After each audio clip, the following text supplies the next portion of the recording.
세상에 떠도는 기묘한 괴담들. 첫 번째 이야기. 오래전에 죽은 외삼촌은 어머니를 데려가려고 했다. 다른 사람들 말을 들어보니 귀신은 없다는 사람도 있고 살면서 단 한 번 가위조차 눌리지 않았다는 사람들도 있는데 생각해보니 나와 내 가족들은 정말 이상한 것들을 많이 목격한 것 같다.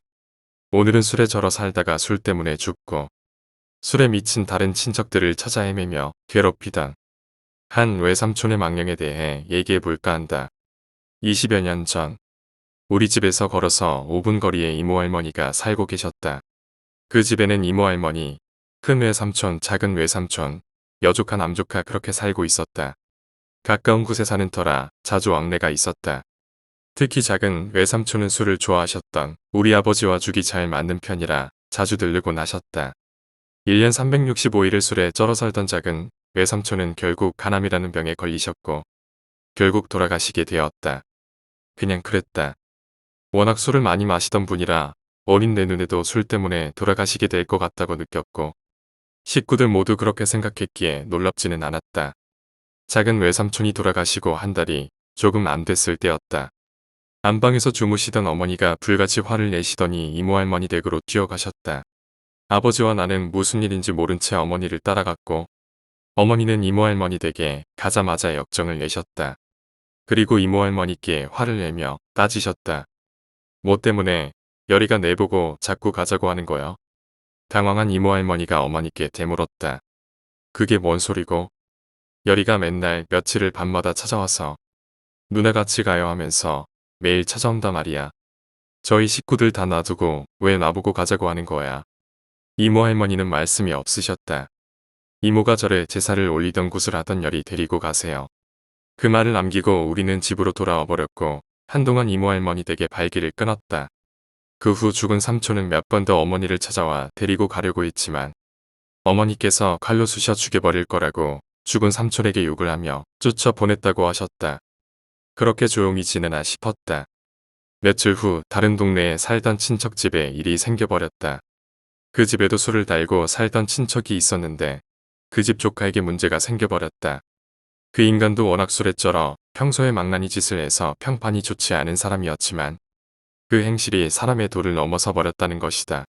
하루에 소주를 10병 20병도 넘게 마시면서 해죽해죽 웃고 다니며 동네 기물을 파손하고 노모를 폭행하고 칼을 들고 위협을 하다가도 웃으면서 술을 마시고 무엇보다도 잠을 며칠째 자지 않는다는 것이다.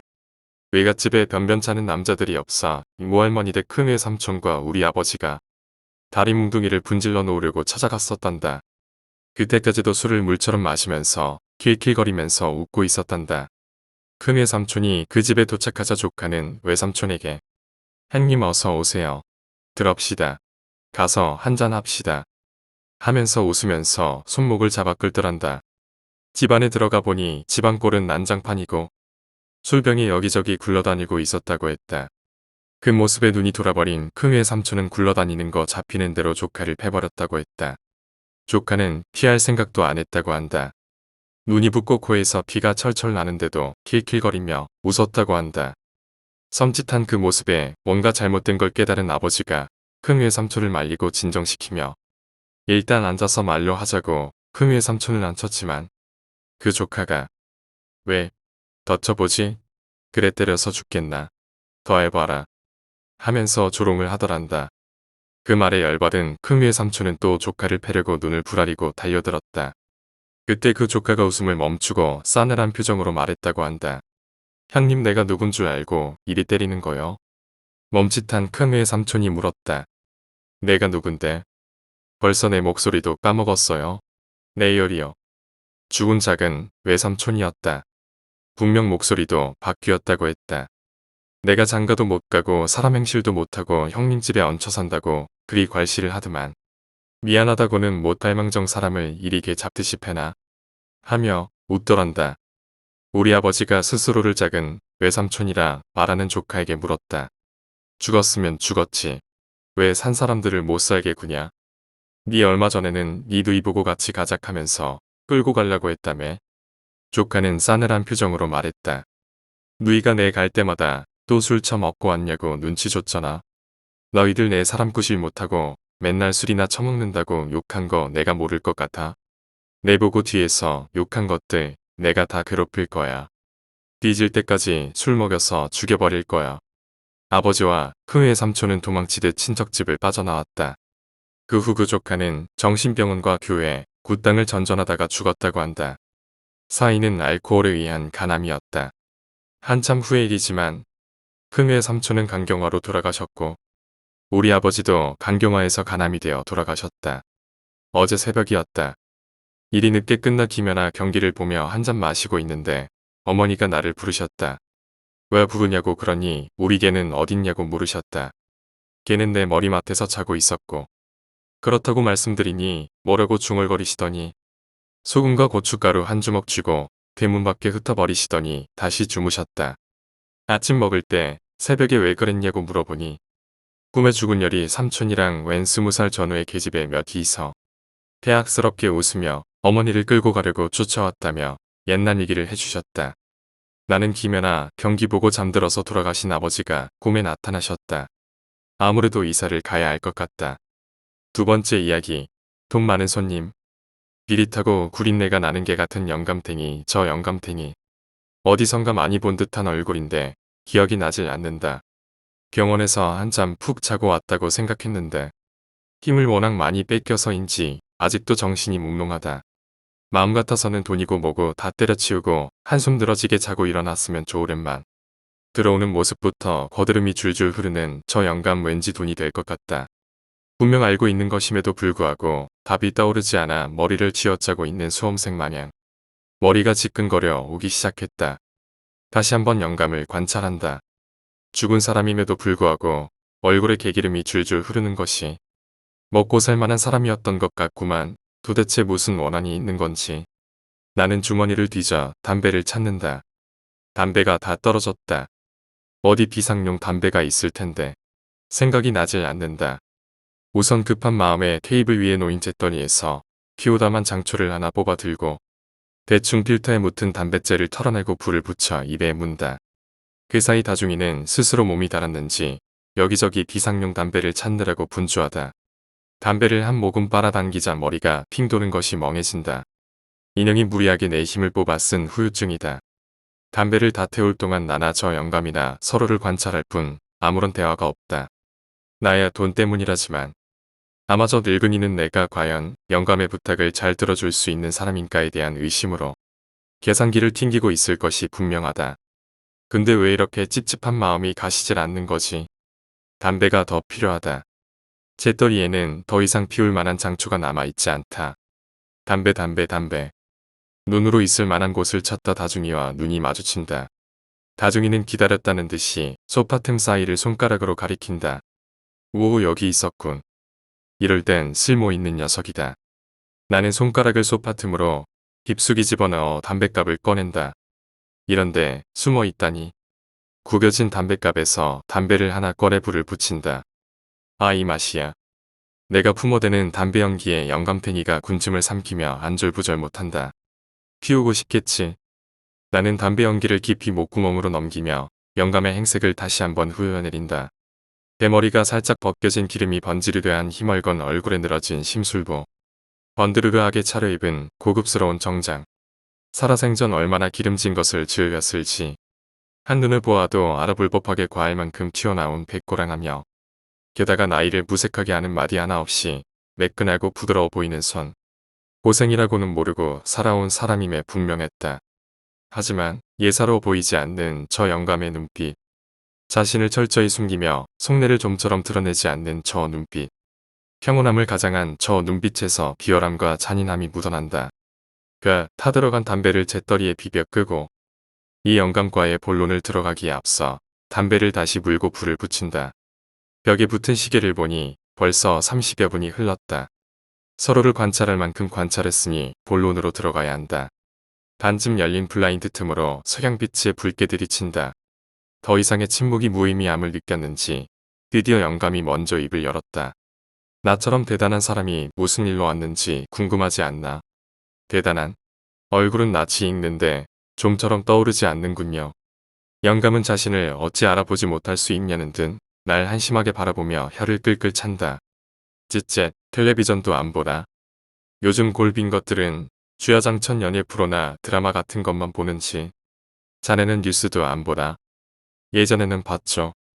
근데 요즘은 아무리 큰 죄를 지더라도 휠체어 한번 타기만 하면 바로 풀려나더라고요. 그 꼴들이 하도 웃겨서 안 봐요. 제가 코미디 프로는 안 좋아하거든요. 상담을 하러 왔으면 용건만 얘기하고 빨리 끝내죠.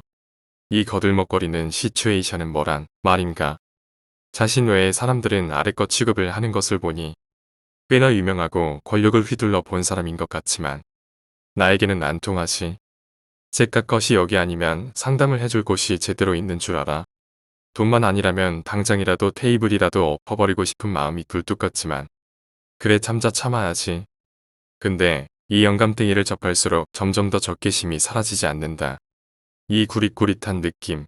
뭔가 냄새가 나는데 예감과 직감이라면 어느 누구에게도 뒤지지 않는 나. 이놈은 분명 나쁜 놈일 거야. 이런 건방진 년. 영감은 나의 말에 모욕감이 든 건지 아니면 기선제압을 하고 싶은 건지 호통부터 치고 본다. 내가 겨우 이 정도의 꼬랑지를 내릴 것 같아. 오후 이 영감탱이 뭐라는 거야? 상담받기 싫으면 나가. 하지만 이것만 알아도 어느 곳에 가도 영감을 제대로 보고 영감의 말소리를 듣는 그런 곳은 흔하지 않다는 것. 그리고 혹여나 복수를 한다거나 물리력을 행사하고 싶다면 영감 뜻대로 해주는 곳이 과연 몇 곳이나 있을까? 결론만 얘기해. 상담받을 건지 아닌지. 아니라면 지금 당장 나가줬으면 좋겠어. 이런 대우는 처음 받아봤는지. 소파에서 벌떡 일어나 한참을 씩씩거리며 화를 사귀느라 정신이 없어 보인다. 영감탱이 나를 잘못 건드렸지. 갈 테면 가보라는 식의 나의 태도에 기가 막히는 듯 노려보더니 언제 그랬냐는 듯 사람 좋은 눈빛을 하고 느물거리는 미소를 띠며 소파에 다시 앉는다. 돈은 얼마가 들어도 좋으니 복수할 수 있도록 도와주게. 진즉에 그렇게 나오셔야지. 영감 사연이나 한번 읊어보세요. 영감의 몸이 테이블 쪽으로 바짝 다가선다. 비릿하고 구린내. 나는 들을 준비를 하고 소파에 몸을 깊숙이 기대고는 담배에 불을 붙인다. 영감의 이름은 조필두, 나이 71세. 우리나라 굴지의 대기업 총수였다. 아버지가 하시던 작은 건설회사를 지금의 큰 기업으로 만든 것이 조필두 그였다. 남에게 지고는 못 사는 성격. 더구나 과시욕이 지나치다 싶을 만큼 거들먹거리기를 좋아하는 그는 성공을 위해서라면 수단과 방법을 가리지 않았다. 또한 그의 남다른 추진력은 부와 명예를 함께하게 가져다준 큰 힘으로 작용을 했다. 조필두는 천성이 계산적이고 잔인한 성격이었다. 필요에 의해서는 적도 친구로 만드는 재주를 보였고 자신의 수족이 되어주던 사람들도 단물만 빨아먹고 내치는 일도 마다하지 않았다. 자신의 재산이 늘어갈수록 사람들에게 더욱 모질게 굴었다. 직원들에게는 과도한 업무량을 부과하고 혹은 노조라도 결성해서 그에게 대응하는 자가 있으면 가차없이 잘라버렸다. 너희들이 나가도 내 회사에 들어오려고 안달이 난 사람이 줄어서 있다는 것이 그의 지론이었다. 쫓겨난 직원들의 대단히 농성이나 피켓 시위가 회사 앞에서 끊이지 않았지만 그는 있는 힘을 다해 무력화시켰고 정계나 언론계로 얼마나 뒷돈을 밀어넣고 로비를 했던지 누구나 조필드의 비리를 신문지상에 올리는 자가 하나 없었다. 그가 신문이나 뉴스에 나오는 일이라고는 올해 수출고를 최고조로 올린 기업의 CEO 조필두 혹은 신기술을 개발하여 나라에 여러모로 보탬을 주는 없어서는 안 될 경영인 한 번은 심장병 어린이를 위한 재단을 만든 조필두가 기부문화의 장을 연 장본인이라며 9시 뉴스에서 장시간 방송이 되기도 했다. 그의 말에 의하면 자기가 가진 것에서 조금 떼어내 생색을 내면 기자들은 알아서 떠들어 주었다고 했다. 그러는 동안 회사는 건설뿐만 아니라 선박, 전자, 금융, 화학, 중공업, 자동차까지 날로 자사들이 늘어갔고 지금의 태산그룹으로 이름을 굳혔다. 조필수의 욕심은 부의 축적으로만 그치지 못하고 정치계 입문을 위해 슬슬 마수의 손길을 뻗치기 시작했다. 하지만 생각처럼 정치계에 한 자리 잡고 금배지를 가슴에 다는 것이 호락호락하지만은 않았다. 선거를 위해 쥐도 새도 모르게 뒷돈을 풀어봐도 번번이 낙선의 고배를 마셔야 했다. 그래도 조필두는 정치의 뜻을 쉽사리 접지 못하고 그 꿈을 자신의 큰아들인 조태수가 이루어주길 바랐다. 누구도 쉽사리 곁을 주지 않은 조필수가 유일하게 인정하는 사람이었다. 첫 번째 부인한테 아들 둘과 딸 하나, 배다른 자식들이 넷이나 더 있었지만 뇌의 사랑을 독차지하는 것은 조태수였다. 조태수는 조필두를 붕어빵으로 찍어놓은 듯 닮은 외모와 성격까지 흡사했다. 그런 태수에게 조필두는 끊임없는 지원을 아끼지 않았고 이사들의 만류에도 불구하고 총수의 자리를 조태수에게 넘겼다. 조필두는 경영에서 물러났지만 여전히 조태수의 뒤에서 수렴청정을 하며 좌지우지하기는 마찬가지였다. 하지만 조태수는 곧 모든 것이 자신의 손아귀에 들어올 날을 손꼽아 기다리며 조필두의 로봇 역할을 마다하지 않았다. 조필두 또한 이발의 여처럼 구는 조태수를 더욱 신임하게 되었다. 사건의 시작은 조태수가 경영을 맡은 지 5년째로 접어들고 있을 즈음이었다. 결혼을 해서 두 아들이 있었던 조태수는 아버지를 닮아서인지 여성 편력 또한 만만치 않았다. 대충 즐기다가 돈으로 해결하면 되는 여성들은 수두룩했다. 조태수가 아영을 만난 건 쉽게 돈으로 살 수 있는 여자들한테 식상해지기 시작했을 때였다. 확실히 아영은 한눈에 봐도 여러 여자들과 느낌이 달랐다. 신선하다고 할까? 때 못지않은 순수함도 보이고 돈 벌러 나온 룸살롱의 여종업원들한테 풍기는 찌들음이 없었던 것 같았다. 하지만 태수의 눈에만 그렇게 보였을 뿐 아영 역시 쉽게 돈 벌기 위한 수단으로 룸살롱을 찾은 여종업원들과 다르지 않았다. 나비 룸살롱은 조태수가 접대차 자주 찾는 곳이었다. 마담도 인류대를 나온 엘리트였고 이곳의 여급들 또한 인류대 출신의 유학파였다. 기본으로 외국어 한두 가지는 능통했고 정치, 경제, 사회까지 상식을 두루 섭렵한 소위 10%가 불리는 여자들이었다. 아영을 처음 본 건 태수가 접대차 룸살롱에 갔을 때였다. 취기가 오른 태수가 화장실을 가려고 나왔다가 다른 룸에서 나오는 아영을 스치듯 본 것이 처음이었다. 첫눈에 아영에게 끌린 태수는 다음날 다시 룸살롱을 찾았고 마담에게 부탁하여 아영을 룸으로 불렀다. 룸으로 걸어 들어오는 아영은 걸음걸이 또한 나비가 날아오듯 사풍거렸다. 나풀거리는 보랏빛 시폰 원피스 사이로 드러나는 하얗고 긴 다리, 어깨를 감싸 안은 다갈색 물결치는 머릿결, 살갗에서 풍기는 달콤한 향기까지 아영은 태수를 한순간에 사로잡았다. 이름이 뭐야? 차 아영이에요.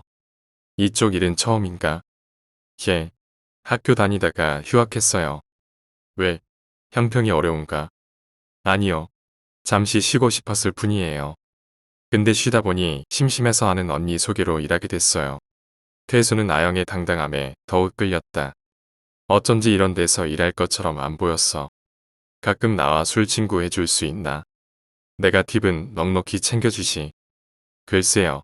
사장님이 절 즐겁게 해주시면 제가 사장님께 팁을 드릴 수도 있죠.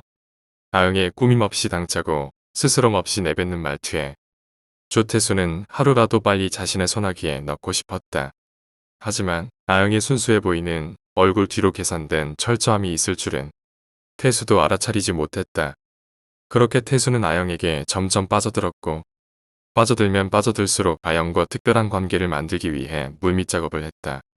조태수는 아영의 환심을 사기 위해 명품으로 치장을 시키기 시작했고 빨간색 페라리 스포츠카를 선물했다. 그리고 그로부터 두어 달이 지나지 않아서 청담동에 고급 빌라를 사서 들어앉혔다. 아영은 어릴 때부터 가난이라면 치가 떨리게 겪어왔다. 늘씬하고 세련되어 보이는 외모와는 달리 그녀는 시골 농부의 딸이었다. 고등학교를 중퇴하고 서울로 돈 벌러 간다는 쪽지 한 장만을 남기고 고향을 떠나온 지 4년이 넘었다. 처음에는 반반한 외모로 연예인이나 모델이 되려고 애를 써보았지만 서울에는 미인이 차고 넘쳤다. 이룰 수 없는 꿈에 불과한 연예인에 대한 꿈을 접으며 돈이라도 벌어볼 욕심에 룸살롱에 다니기로 했다. 이곳에서 잘만 하면 능력 있는 스폰서를 구할 수가 있다고 했다. 지긋지긋한 가난에서 벗어날 수만 있다면 얼마든지 타락할 수 있는 그녀였다. 그렇게 화류계에 발을 들인 지 석 달 만에 조태수라는 돈줄을 거머쥘 수 있었다. 아영은 이곳 룸살롱에 들어올 때도 반반한 외모와 남다른 말솜씨의 마담을 속일 수 있었다. 아영의 과거 따위는 알리고 싶지도 않았고 아는 사람조차 없었다. 그저 위조한 학생증 한 장만 보여주면 되는 일이었다. 아영은 알고 있었다. 조태수와의 인연이 자신에게 얼마나 많은 이득을 가져다 줄지. 하지만 아영을 소나기에 넣었다는 조태수의 생각과는 달리 오히려 조태수가 아영의 계획된 시나리오에서 꼭두각시처럼 놀아나고 있다는 것을 태수는 알아채지 못했다. 그것도 모른 채 태수는 빌라에 아영을 들어앉히고 자신의 성욕을 풀어내는 밀회를 즐겼다. 아영은 태수가 빌라를 찾는 빈도수가 늘수록 점점 본성을 드러내기 시작했다. 하지만 여전히 아영의 품에서 벗어나지 못하는 태수는 더 많은 명품과 더 많은 생활비, 그것도 성에 안 차자 아예 프리미엄 카드를 내주며 쓰고 싶은 대로 쓰게 해주었다. 그녀는 사치를 멈출 생각을 하지도 않았고 줄일 생각도 없었다. 아영의 욕심은 끝이 없었고 1년쯤 지나자 태수도 점점 아영에게 질려가기 시작했다. 조태수는 방법이 필요했다. 아영을 떼어버릴 방법이. 순순히 말로 해서 쉽게 물러설 아영이 아니었다. 태수는 사람을 사서 아영을 뒷조사하기 시작했다. 무슨 꼬투리라도 잡아서 아영의 마수에서 벗어나야 했다. 워낙에 용의주도한 아영의 뒤를 캐는 것이 쉽지 않았지만 뒷조사를 끝마친 후에 태수는 아영의 거짓말에 놀아난 자신 스스로에게 경악을 금치 못했다. 하지만 한편 좋은 미끼였기에 회제를 불렀던 것도 사실이었다. 그 사이 태수의 소원함에 평소와 다르다고 느꼈던 아영은 뭔가 대책을 세워야 했다. 태수와의 인연이 여기서 끝이 나더라도 마지막으로 살 궁리를 마련해야 했던 아영은 며칠 후 할 말이 있다며 태수를 빌라로 불러들였다. 저녁 약속이 있어 늦을 거라던 태수는 의외로 10시도 안 됐는데 아영을 찾아왔다. 태수의 표정은 뭔가 숨기는 듯 보였지만 평상시와 별다르게 행동하지는 않았다. 생각보다 빨리 오셨네요. 피곤해서 일찍들 헤어졌어. 사실은. 뭔데? 왜 그렇게 뜸을 들여? 아영이 답지 않게. 왜 그래 말해봐. 돈 필요해. 병원에 갔었어요. 왜? 어디가 아픈가? 아니요. 근데 왜? 말해봐 뜸들이지 말고. 나 아이 가졌어요. 5주째래요. 여태 그런 내색 없었잖아. 임신을 하면 어떡해? 나온 참. 태수는 자신의 실수에 또한 절묘한 타이밍에 혀를 찼다. 나을 거예요. 미쳤어. 아영은 태수의 반응을 예상이라도 한 듯 담담하게 대답했다. 당신 아이인데 매정한 소리 하시는군요. 당장 병원 가. 돈 줄 테니까. 이 아이 낳을 거예요. 저 혼자 알아서 키울게요. 그러니 아이 양육비나 주세요. 아영의 목소리는 떨리고 있었지만 질긴 무언가가 묻어났다. 태수는 당황스럽기도 하고 떼어내려고 준비를 하고 있던 차에 오히려 옷까지 붙게 생길 꼴이라니. 미칠 지경이었다. 여태껏 수많은 여자들을 만나왔지만 아영처럼 이렇게 욕심이 많고 질긴 여자는 처음이었다.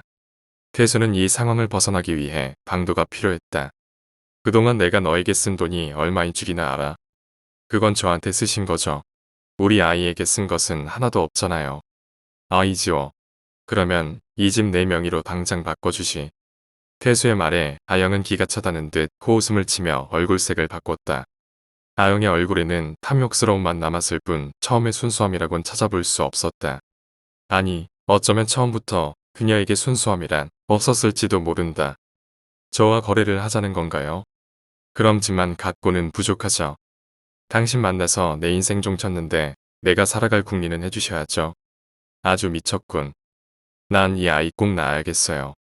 고려해볼 가치도 없네요. 제가 이 아이 낳은 후에 법정으로 가서 재산에 대한 권리 주장하면 그땐 어쩌실래요? 이 아이가 남자이면 좋겠네. 회장님 돌아가시고 나면 유산분배도 받고. 혹시 알아요? 이 애가 회장님 뒤를 이어 회사를 경영하게 될지. 아, 그렇게 하면 안 되겠구나. 선거에 출마하신다면서요. 스캔들 나면 곤란할 텐데. 아영의 비아냥거림은 태수의 신경을 자극했다. 더구나 아영의 조소 어린 미소의 태수는 간신히 잡고 있던 이성의 끈을 놓아버리게 했다. 태수의 반사신경은 순간적으로 반응을 했다. 어느샌가 그녀의 배 위에 올라타 목을 짓누르며 미친 듯이 소리치고 있었다. 누가 내년 말을 믿어줄 것 같아. 이 더러운 창녀. 오후 나를 끝까지 속일 수 있다고 생각했나 보지. 내년의 구린 속을 내가 모를까봐. 내년이 이렇게 뒤통수 칠 날을 대비해서 사람을 사서 내년 뒷조사는 이미 끝마친 상태야. 걸레같이 구질구질한 년. 내년이 내 새끼를 가졌는지 어떻게 믿지? 내년이 딴 놈씨를 받았는지 어떻게 알아? 태수 밑에 깔린 아영이 버둥거렸다. 목젖을 누르고 있는 태수의 손가락이 숨이 넘어갈 듯 압박해왔다. 아영은 그런 와중에도 살아보려 발버둥을 쳐댔다. 왜? 죽을 것 같아? 어디 또 짓거려봐. 애새끼를 낳겠다고? 유산분배? 뒤를 이어 죽어 죽어 죽어. 아영의 얼굴이 시뻘겋게 달아오르더니 실핏줄이 툭툭 붉어지며 얼굴의 지렁이가 지나가듯 선명한 자국을 남겼다. 아영의 눈 흰자 위에 핏발이 번지더니 순간 동공이 확 벌어졌다. 아영이 죽었다.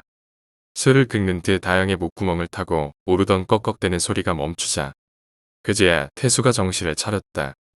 아영은 이미 싸늘한 시신으로 변해 있었고 늘어진 팔과 다리, 그녀의 목에는 검푸르게 시반이 뚜렷했다. 태수는 자신이 한 일을 못 믿겠는지 눈을 비비고 또 비벼댔다.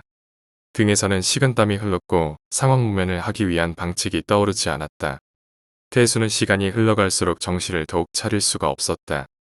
혼자서는 어떻게든 해결 방법이 나서질 않았다. 아버지의 도움이 필요했다. 태수가 결혼 전에 여자 사고를 칠 때 번번이 아버지 조필두가 해결을 해준곤 했다. 부들부들 떨리는 손으로 조필두에게 전화를 건 시간은 자정을 넘어가고 있었다. 자다 깬 조필두는 약간 쉬어 있었다. 이 밤에 무슨 일이냐? 아버지. 태수는 이야기를 하는 내내 숨을 제대로 고르지 못했다. 사정 이야기를 다 들은 조필두는 한동안 당황한 나머지 소리를 버럭 지르며 태수에게 호통을 쳐댔지만 상황 판단력이 빠른 만큼 곧 진정을 하고 태수에게 위치를 물어보았다. 태수가 위치를 설명해주고 나자 곧 사람을 보내겠다고 하면서 당장 자리를 피하라고 했다. 그렇게 아영의 시신은 쥐도 새도 모르게 조필두의 하수인들에 의해 토막이 나서 인근 야산에 묻혔다. 조필두에게는 그런 계집 하나 처리하는 것은 일도 아니었다. 다행히 그 무렵 분야자 납치 강도 사건이 빈번하던 시기였고 희대의 연쇄살인마가 잡히기 한 달 전이기도 했다. 그렇게 쉽게 일이 마무리되는 줄만 알았다. 아영이 아버지 차진철이 찾아온 그 전날까지는 몇 년간 연을 끈다시피 살았던 아영은 태수와의 인연을 시작으로 매달 시골에 계신 부모에게 생활비를 보냈다. 서울로 돈 벌러 갔던 아영의 연락은 부모에게 기쁨과 동시에 걱정을 앞서게 했다. 무슨 일을 해서 돈을 버는 건지, 건강은 한 건지, 매달 돈을 붙이는 날에는 아영의 목소리를 들을 수 있었다. 통화는 길지 않았지만 청담동 고급 빌라에서 잘 먹고 잘 살고 있으니 걱정 말라는 둥. 이제부터 생활비는 걱정 말라는 둥. 하지만 주소를 알려주지도 무슨 일을 하는지도 알려주지 않았다. 어느 날부턴가 아영의 연락이 끊겼고 전화를 해도 받지를 않았다. 매달 들어오던 생활비도 들어오지 않았다. 그 사이 아영의 어머니는 꿈자리가 영 깨름칙하다며 딸에게 무슨 일이라도 생긴 것이 아니냐며 걱정을 했다. 처음엔 그저 흘려듣던 차진철도 아영 엄마의 계속되는 흉몽에 아영을 찾아 서울로 올라오게 되었다. 백방으로 수소문을 해도 아영을 쉽게 찾을 수는 없었다. 아영과 연락을 하고 지내던 친구의 연락처를 간신히 알아낸 진철은 아영이 일하던 나비 롱살롱 주소를 알 수 있었다. 롱살롱을 찾아가 들은 내용은 진철을 기함하게 만들었다. 이런 곳에서 일했다는 것도 믿기지 않는데 나이 많은 재벌의 첩실이 되었다는 것까지. 딸 자식이 그렇게 사는 것을 마누라에게 알릴 수는 없었다. 궁리 끝에 진철은 전화를 해서 아영이 작은 회사에 취직을 해서 잘 살고 있노라고 전했다. 진철은 마담에게 간곡히 부탁한 끝에야 청담동 빌라 주소와 조태수의 회사 주소를 알아낼 수 있었다. 찾아간 빌라엔 하루 종일 기다려보아도 인기척이 없었다. 관리실에 가서 문의를 해보아도 제대로 알지 못하는 듯했고 그저 관리인 말로는 살던 사람이 야반도주를 하듯 새벽에 이사를 갔다고 했다. 진철은 불길한 예감을 지울 수 없었다. 아영의 행방을 빨리 찾아야만 했다. 조태수의 회사에 찾아가 만나기를 시도했지만 누구도 진철을 태수에게 데려다주는 사람이 없었고 약속을 잡아주지도 않았다. 진철은 다시 용살롱을 찾아가 눈물로 호소하며 마담에게 조태수의 핸드폰 번호를 알아내었다. 한참을 고심 끝에 조태수에게 전화를 걸었다. 진철의 전화에 조태수는 당혹감을 감추지 못했다. 이마에는 식은땀이 삐질삐질 흘렀고 기억에서 지워버리고 싶은 아영의 이름을 다시 듣게 되니 정신이 아득해졌다. 조태수는 아영을 지금 외국에 유학을 보냈다고 둘러대기는 했지만 진철은 믿지 않는 눈치였다. 집에 가 있으면 그녀가 곧 연락을 할 거라며 위기를 모면하려 했지만 진철의 집요함이 조태수를 더욱 불안하게 만들었다. 이렇게 계속 뒤를 캐면 자신이 한 짓이 드러날 것 같았다. 설사 살인에 대해 알지는 못하더라도 이런 식으로 떠들다가 신문사의 얘기라도 흘러들어가 자신이 두 집 살림을 했다는 얘기가 들어가기라도 하면 아버지와 자신이 그토록 바라던 정계 진출은 무산이 되고 망신은 또 얼마나 당할까 하는 생각에 초조한 마음뿐이었다. 며칠 고심을 하다가 조태수는 아버지 조필두를 찾았다. 태수는 진철이 찾아온 이야기며 아무래도 불안하니 무슨 수를 강구해야 한다며 조필두에게 매달렸다. 어차피 자신들에게서 진철을 떼어내는 방법은 하나밖에 없다는 것을 이미 알고 있었다. 이번에도 돈으로 해결하면 될 것이었다. 하지만 조필두는 이러한 상황들이 짜증이 나기 시작했다. 때마다 태수의 뒤처리를 해줄 수는 없는 일이었다. 자신과 가장 닮아서 남달리 총애하던 아들 녀석이었는데 어릴 때는 말도 잘 듣고 총명하던 녀석이 어째 번번이 여자 문제만 발생했다 하면 자신까지 걱정을 하게 만드는 건지 그저 이 덜 떨어진 자식놈이 한심할 뿐이었다.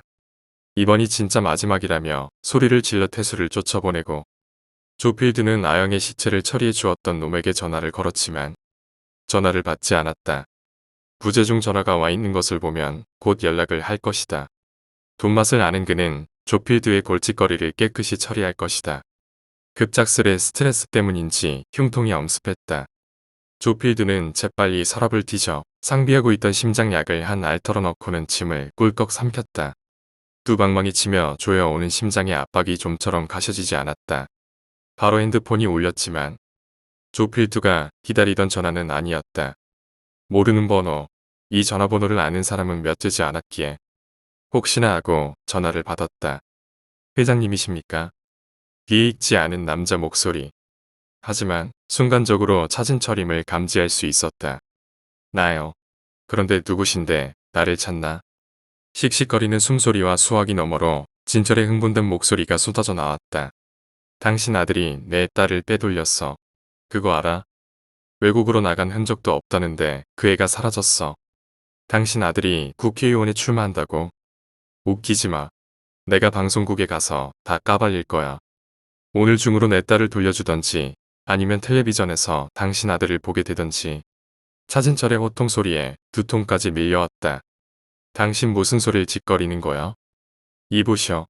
나도 알아볼 만큼 알아봤어. 나 지금 전화 끊고 바로 경찰서로 갈 거니 두고 보시오. 진철은 이미 전화를 끊은 상태였다. 어떠한 말도 못하고 끊어진 통화에 조태수는 억울함과 분함이 밀어닥쳐 간신히 진정시키고 있던 심장이 더욱 조여왔다. 조필드는 무너지듯 조금씩 주저앉으며 가슴을 쥐어뜯었다. 사람을 불러야 했지만 목소리조차 나오지 않았고 손서래를 치다 미처 잡지 못해 굴러떨어진 약병은 너무 멀게만 느껴졌다. 이야기를 다 들은 나는 담배부터 찾았다. 기가 막히다 못해 뒷골까지 당긴다. 그러니까 영감이 말한 요점이 뭐야? 도대체 누구에게 복수를 한다는 거야? 이 답답한 사람 보게 누구긴 누구야. 날 죽인 차진철이라는 놈이지. 뭐 이런 아나무인이 다 있나. 그 사람이 뭘 잘못했다고 복수를 한다는 거야. 영감, 말은 똑바로 하자고. 사람을 죽인 건 당신 아들이고 당신은 심장마비로 죽었다면서. 차진철이라는 사람이 무슨 잘못이 있어? 영감이 갑자기 이마에 빗대를 세우며 호통을 치듯 주둥이를 나불거린다. 그놈이 나한테 전화만 하지 않았어도 난 죽지 않았어. 어디서 감히 나에게 협박을 해. 이 영감의 억지도 아영이라는 년 못지않구먼. 아주 지랄이 풍년이네. 좋아, 그 사람한테 복수하는 걸 도와주면 얼마나 줄 건데. 다중이가 복수를 도와주는 건 말도 안 된다는 듯 눈을 치켜뜨고 날 바라본다. 얼마를 원하나? 난 잠시 망설였다. 도대체 얼마를 불러야 하는 거지? 이 영감은 부자니까 많이 불러도 될 거야. 아니다. 이 영감탱이 돈이라면 환장을 하던 놈이라 아영처럼 욕심부리면 나를 죽인다고 난리 칠라나. 고민되는데. 그래도 한 번 죽지 두 번 죽나. 그리고 영감탱이야 나 아니면 누가 너의 복수를 도울 수 있으랴. 에라, 모르겠다. 어차피 이 영감 생각하고 있는 액수가 있을 텐데 크게 한번 불러보자. 1억. 다중이가 나의 간덩이 크기에 놀란 듯이 가뜩이나 큰 입을 더 크게 벌어져 화관이 바닥으로 툭 떨어지며 침이 줄줄 샌다. 좋아. 헉. 내가 잘못 들은 건 아닌 거지. 1억이라 했는데 분명 좋다고 했어. 이럴 줄 알았으면 더 크게 불러보는 건데. 젠장. 이렇게 배포가 작아서야 어디다 쓴다니. 난 입을 열었다. 근데 목소리는 왜 떨리는 거야? 그 돈 어떻게 줄 건데? 설마 당신 아들 통해서?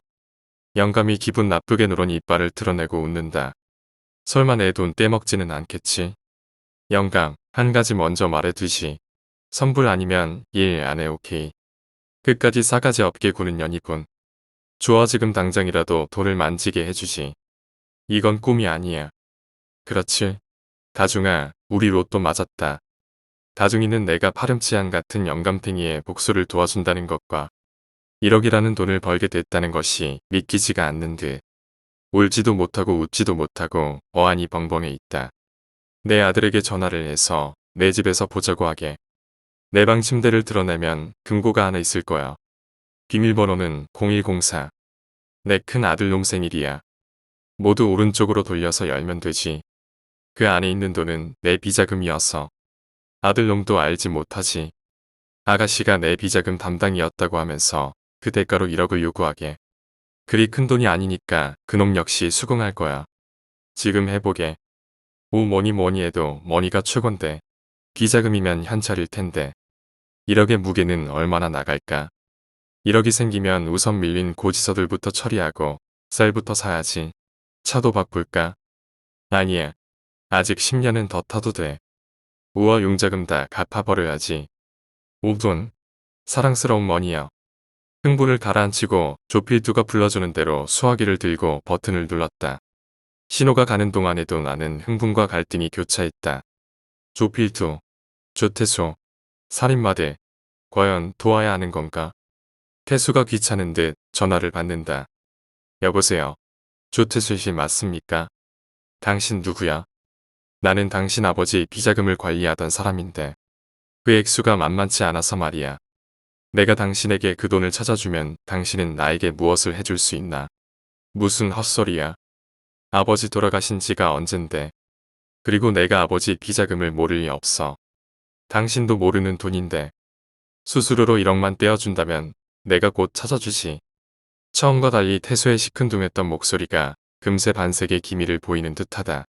역시 돈의 위력이란. 태수와 영감탱이의 집 앞에서 만나기로 약속을 하고는 옷을 갈아입었다. 병원에서 돌아와서 씻지도 못하고 이 영감탱이 하소연 들어주느라 진을 빼면서 담배를 연거푸 물어서인지 입에서 단내가 난다. 구강청정제로 입만 대충 헹궈낸다. 샤워할 시간이 없다.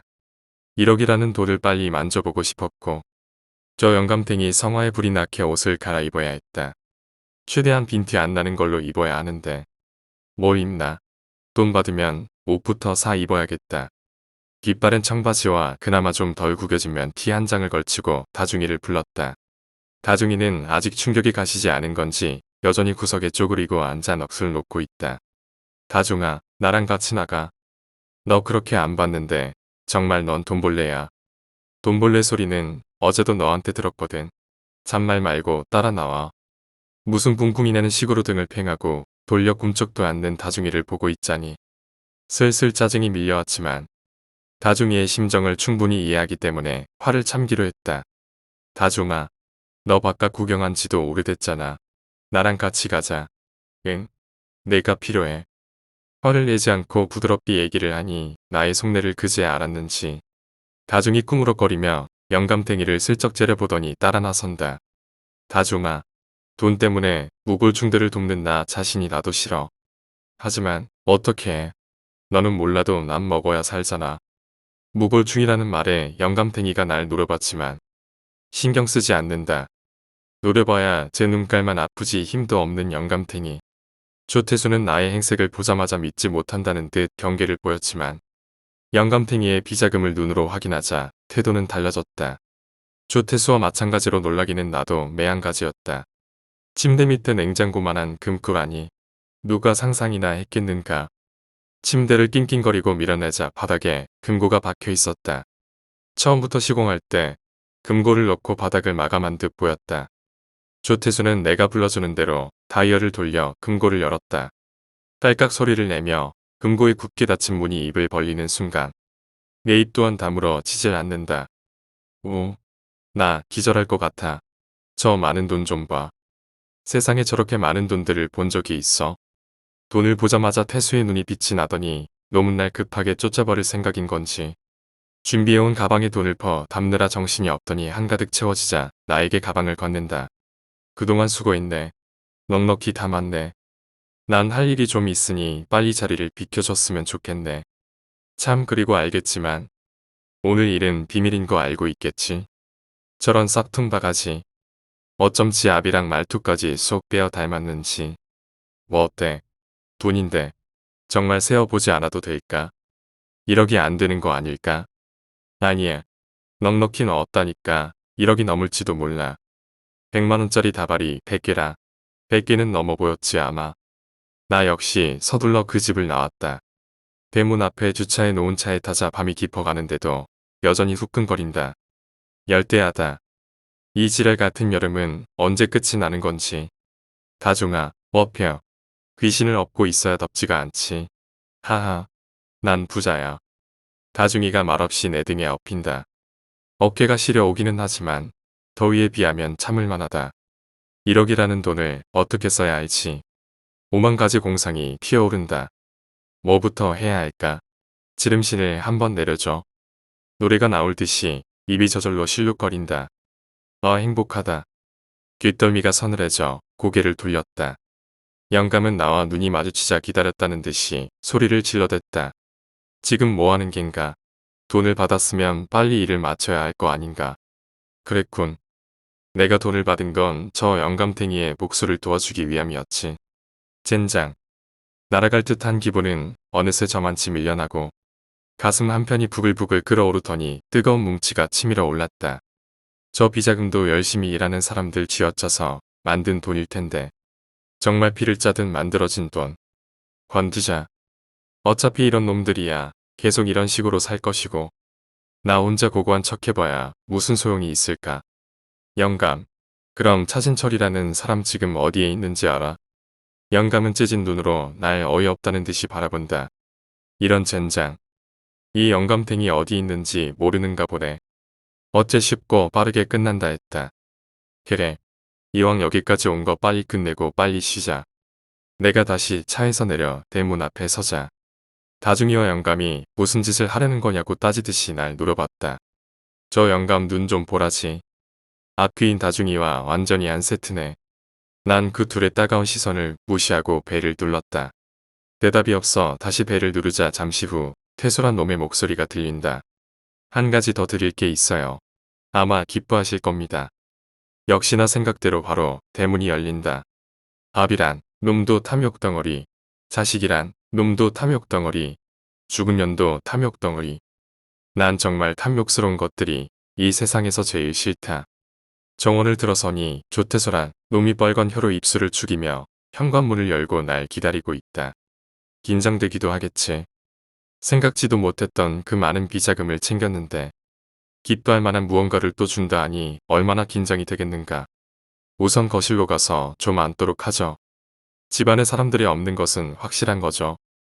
허허. 또 얼마나 큰 선물을 주시려고 다시 오셨나. 덕분에 선거 자금에 대한 걱정을 덜었네. 아주 큰 선물이죠. 그 누구도 줄 수 없는 그런 선물. 커다랗고 고급스러운 소파에 앉으며 태수놈을 바라보며 말했다. 그놈은 무척이나 궁금하고 기대 섞인 눈으로 날 바라본다. 부담스럽고 역겹다. 빨리 이 자리를 벗어나고 싶었다. 단도직입적으로 말할게요. 기절하지 마시고 정신을 똑바로 차리셔야 합니다. 내 말에 그는 이해를 하지 못한 듯 눈만 끔벅거리고 있다. 난 내 옆에 있는 그놈의 아비에게 아주 조금만 힘을 보냈다. 영감이 그놈에게 보이는 것 같다. 잠깐 경기를 일으키는 듯 살짝 몸을 떨었지만 걱정했던 것만큼은 놀라지 않은 듯하다. 저렇게 간덩이가 흔히 사람을 죽이지. 썩을 놈. 영감, 말해봐. 시간 없으니까 빨리 차진철이 어디 있는지 물어봐. 이게 도대체 어떻게 된 거요? 왜 우리 아버지가 내가 지금 헛것을 보고 있는 거요? 시간 없어. 시간 끌면 영감이 원하는 복수할 힘이 남아있질 않아. 그러니 빨리 얘기해.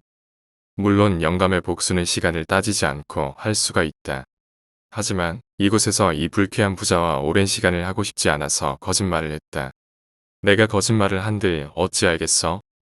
예. 차진철이 지금 어디에 있는지 알려다오. 그놈 때문에 내가 죽었어. 그리고 그놈 살려두면 매스컴의 딸년과 내가 살림 차렸다고 다 풀어버리겠다 협박을 했어. 그놈을 찾아서 막아야 해. 저도 그게 찜찜해서 사람을 시켜 깨끗하게 처리를 하려고 했는데 그 재수 좋은 놈이 살아났지 뭡니까. 하지만 2다리까지 절단을 한 상태니 겁이 나서라도 그런 일은 꿈도 못 꿀 겁니다. 아버지, 그나저나 또 숨겨놓은 재산은 없는 겁니까? 죽은 아비와의 제외에서 저렇게 담담한 놈이 또 있을까? 정말 날씨 한번 끝내주게 덥네. 조금 더 대화를 하겠다는 영감을 협박해 차진철이 입원해 있다는 H병원으로 차를 몰았다. 508호. 시간이 너무 늦어 면회 시간이 끝난 터라 간호사들의 눈을 피해 행동을 했다. 들어가기 전 호흡을 가다듬고 문을 조용히 열었다. 3명의 환자들이 잠들어 있었지만 한눈에 차진철을 알아볼 수가 있었다. 2다리가 절단되어 이질적인 느낌의 몸, 땀 냄새와 흙 냄새, 그리고 고생의 냄새. 영감탱이는 차진철이 누군지 알아내기 위해 나의 눈치를 살핀다. 나의 눈길이 차진철에게 머물자 영감은 기다렸다는 듯이 사악한 본 모습을 보이며 그에게 달려든다. 영감 그래 봐야 소용없어. 내가 힘을 실어주기 전까진. 빨리 힘을 줘. 난 영감에게 힘을 조금 보내주었다. 빨갛게 물들어가는 눈, 찢겨 올라가는 입. 영감은 늘어나는 손톱을 휘저으며 차진철을 향해 달려갔다. 나는 그 모습을 바라보며 다중이를 향해 소리를 질렀다. 다중아, 아끼잖아. 물어. 다중이는 멍하니 날 바라보았다. 이 십탱이, 어서 물어. 다중이는 그제야 내 말을 이해한 그 영감에게 놀랄 만큼 빠른 속도로 다가가 목덜미를 물고 늘어진다. 놀란 영감탱이가 죽기 살기로 버둥거린다. 잠을 자던 3명의 환자들과 보호자들은 나의 다급한 외침에 잠에서 깨어나 이상하다는 듯 쳐다본다. 그래, 어차피 한번 보지 2번 볼 거냐. 미친년 돼보자. 목덜미를 몰린 영감탱이가 더러운 눈빛으로 나를 쏘아보며 다중이에게 벗어나 보려 발버둥을 쳤지만 소용없는 짓이다. 앞뒤만을 먹는 다중이를 위해 아주 살짝 영감에게 힘을 보냈기 때문에 다른 사람들 눈에 보이진 않는다. 다중이의 눈빛이 그 어느 때보다 빛난다. 이 영감탱이를 만난먹이 음미하듯 발기발기 찢어낸다. 목덜미를 문채 처음엔 사지를 하나씩 뜯어내더니 심장을 파내고 뜯긴 사지를 다시 잡고는 마디마디 조각낸다. 내 눈에는 보인다. 너덜너덜하게 찢어진 봉제 인양처럼 바닥에 떨어지는 영감의 팔이 끊임없이 피를 흘려대며 고통스러워하는 모습과 떨어지는 피를 받아먹으며 상어의 이빨과 같은 이를 드러내는 다중이의 섬뜩한 미소. 그리곤 곧 담배 연기를 빨아들이듯 영감을 집어 삼킨다. 만족스럽다. 병실을 빠져나오려는 순간 차진철과 눈이 마주쳤다. 젠장. 역시 그냥은 갈 수가 없다. 주무시는데 죄송합니다. 차진철 씨 되시죠? 따님 문제로 잠시 얘기 좀 나눴으면 합니다. 나는 어리둥절해하는 그를 휠체어에 태우고 병실을 나섰다. 무슨 일입니까? 아영이가 어디 있는지 아가씨는 알고 있어요? 흑흑. 무슨 영문인지 말을 해주세요. 제발. 그의 아내가 뒤따라 나오며 흐느껴 온다. 난 말없이 내 차가 주차되어 있는 곳으로 갔다. 트렁크를 열어 묵직함이 느껴지는 가방을 건넸다. 가방을 건네는 내 손은 바들바들 떨렸지만 평생을 시골에서 농사만 지으며 고생만 하다가 딸의 탐욕 때문에 다리를 잃고 생업을 포기해야만 하는 부부를 외면할 수가 없었다. 한 뭉치만 달라고 할까? 아니야. 쪽팔리게 어떻게 달라고 해. 따님이 부모님 앞으로 들어놓은 보험입니다. 따님은 사고로 목숨을 잃었습니다. 난 항상 미리 말을 준비해 가지 않아 고생을 하지만 준비성이 없는 내 성격 탓이니 어쩌겠는가. 시신을 찾지 못해 지금 당장은 알려줄 수는 없지만 조만간 장례를 치를 수 있을 거라고 말했다. 내가 무슨 말을 하건 충격이 컸던 부부는 서로를 부여잡고 통곡을 한다. 울고 있는 부부를 뒤로 한 채 차의 시동을 켰다. 새벽 여명이 가슴을 먹먹하게 한다. 다중이 녀석도 나의 행동에 놀란 건지 집으로 돌아오는 동안 말이 없다. 놀라기도 했겠지. 늘 돈벌레라고 놀려댔던 녀석이니까. 오피스텔로 돌아와 주차를 시키는데 다중이가 말없이 스멀스멀 무릎 위로 기어오르더니 갑자기 내 얼굴에 뽀뽀를 쪽 한다. 이 새끼가 사고 날 뻔했잖아. 왜 사람을 놀라게 해. 말 안 해도 다 안다는 듯 매를 두드리며 내 얼굴을 향해 드림을 시원하게도 한다. 내 인생이 그렇지 뭐. 내 주제에 이럭저리 상담료라니 말이나 되겠어. 밀린 세금들은 어떻게 하지? 관리비가 자꾸 밀리면 주차장에 주차도 못하게 한다던데. 쌀도 없는데 라면 살 돈은 남아있던가. 그나마 다행이네. 다중이는 밥을 안 먹으니. 만약 살아있는 사람처럼 먹을 수 있었다며. 다중이는 아마 한 달에 쌀 한 가마니는 거뜬히 먹어치울 놈이다. 얼마나 다행이야. 다른 퇴마사들은 기본적으로 한 건당 기백만 원에서 기천만 원까지도 받는다던데. 나는 왜 돈 안 되는 것만 골라 할까? 다중이만 있으면 잡기들까지 몽땅 청소해 줄 텐데. 아, 다중이는 잡기를 안 먹는구나. 말을 하면 뭐하나. 이해하네. 담배를 물자 다중이가 웃으면서 불을 붙여준다. 역시 가끔은 이놈도 쓸모가 있다. 이 시탱이 누가 내 힘 빼서 쓰라 했어? 3일 후 태성그룹의 차기 총수 조태수가 죽었다고 신문지상의 일면을 장식했다. 사인은 심장마비. 조필두의 집에서 돈뭉치에 파묻혀 죽어있는 태수를 가정부가 발견해서 신고했단다. 의심스러운 눈으로 다중이를 바라보자 놈이 머쓱하게 미소를 짓는다. 아니 다중이 내가 기특한 놈. 악기를 오래간만에 먹었더니 소화가 잘 안 돼서 힘도 남아도는데 어디에 쓰겠어. 운동도 할 겸 외출한 김에 들려봤지. 힘이 넘쳐서 그런지 하늘이 내 힘이 없어도 내 모습이 보였나봐. 인상 한번 쓰니까 그냥 꼬꾸라지던데. 돈이야 어찌 됐건 오랜만에 속이 시원하군. 인생 뭐 있어? 사는 게 다 그런 거야.